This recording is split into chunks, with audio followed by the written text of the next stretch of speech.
शेतकरी बांधवांनो, अत्यंत महत्त्वाची मोठी अपडेट आहे शेतकऱ्यांसाठी. अपडेट आहे नमो शेतकरी महासन्मान निधी योजनेच्या 9व्या हप्त्या संदर्भात. राज्यामध्ये 1 जुलै 2026 रोजी कृषी दिनानिमित्त शेतकऱ्यांच्या खात्यामध्ये नमो शेतकरी महासन्मान निधी अंतर्गत 9वा हप्ता जाहीर करण्यात होणार होता मित्रांनो. पण अद्यापही बऱ्याचशा शेतकऱ्यांच्या खात्यामध्ये संदर्भाचा निधी हा जाहीर झालेला नाही आहे. पण बऱ्याचशा शेतकऱ्यांना संदर्भाचे मेसेजसुद्धा आलेले आहेत आणि बऱ्याचशा शेतकऱ्यांच्या खात्यामध्ये संदर्भाचे पैसेसुद्धा जमा होताना आपल्याला पाहायला मिळत आहेत. तर ते कोणते शेतकरी आहेत की ज्यांना या नमोच्या 9व्या हप्त्याचे पैसे अद्याप जमा झालेले नाहीत. तसेच पाहण्यात आला जो ऑल महाराष्ट्रामध्ये या योजनेअंतर्गत 9वा हप्ता हा सध्या तरी प्रलंबित आहे. परंतु अपवाद म्हणून जर पाहण्यात आला तर बऱ्याचशा शेतकऱ्यांच्या खात्यामध्ये संदर्भाचे मेसेजेस आपल्याला पाहायला मिळत आहेत. तरी पण राज्यभरातील शेतकऱ्यांना एकच आतुरता आहे की या नमोचा 9वा हप्ता मिळणार तरी कधी आहे. 1 जुलै रोजी याची तारीख निश्चित झालेली होती, मात्र तेव्हा त्या तारखेला स्थगिती देण्यात आली आणि पुढे हा हप्ता कधी शेतकऱ्यांच्या खात्यात जमा होणार आहे या संदर्भाची खूप मोठी चिंता शेतकऱ्यांना लागलेली आहे.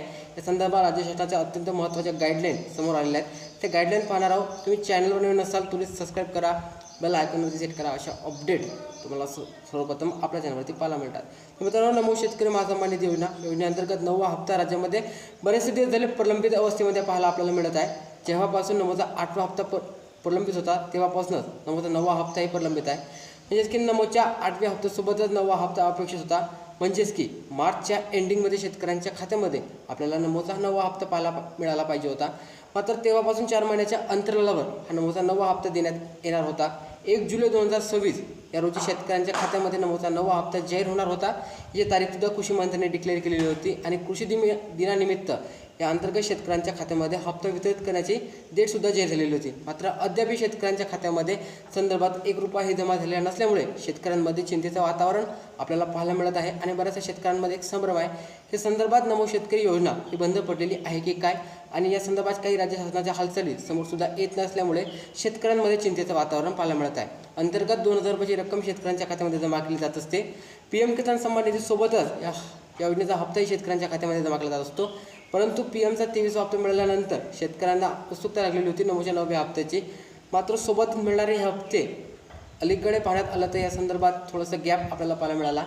गॅप पाहिल्यानंतर एक डेट डिक्लेअर झाली, परंतु त्या डेटलाही या संदर्भात कोणता निर्णय न झाल्यामुळे राज्यभरामध्ये आपल्याला मोठ्या प्रमाणामध्ये चिंतेचं वातावरण पाहायला मिळत आहे. आणि सध्याची परिस्थिती जर पाहण्यात आली तर लवकरात लवकर शेतकऱ्यांच्या खात्यामध्ये या नमोचा 9वा हप्ता हा जाहीर करणार अशी बातमी जी आहे ती व्हायरल होत आहे राज्य सरकारमार्फत.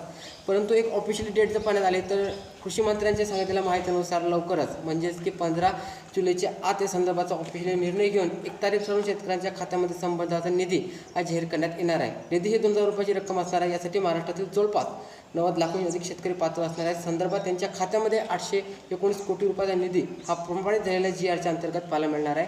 या अंतर्गत जर पाहण्यात आलं तर नमोच्या 9वा हप्त्या या अगोदरची तारीख डिक्लेअर झालेली होती. या संदर्भात कोणताही GR शासनाने जाहीर केला नव्हता. या अनुषंगाने जर पाहण्यात आलं तर ही जी हप्ता वितरणाची तारीख होती ती अशी देण्यात आलेली होती सुद्धा माहिती समोर येत आहे. आणि अंतर्गत कुठलाही GR पारित न करता हा निधी वितरित करणे हा सुद्धा एक मोठा घोर या ठिकाणी राज्य सरकारकडून करण्यात आलेला होता. म्हणून या संदर्भाचा ऑफिशियली GR आल्यानंतरच तुम्हाला संदर्भाचा निधी हा तुमच्या खात्यामध्ये पाहायला मिळणार आहे. संदर्भात PM किसान सन्मान निधी अंतर्गत जे अटी राज्य सरकारने जाहीर केलेल्या होत्या ज्यामध्ये KYC करणं अत्यंत महत्त्वाचं होतं, ती अटसुद्धा नमोच्या योजनेला लागू पडते. तुम्ही अद्यापही PM किसान सन्मान निधी KYC केलेली नसेल तर लवकरच तुम्ही KYC करून घ्या, जेणेकरून नमोचा आणि PMचा येणारे हप्ते तुमच्या खात्यामध्ये सुरळीतपणे जमा होणार आहेत. संदर्भात तुम्हाला हा व्हिडिओ आवडला असेल तर नक्कीच लाईक करू शकता. भेटूया नवीन व्हिडिओमध्ये. जय हिंद, जय महाराष्ट्र.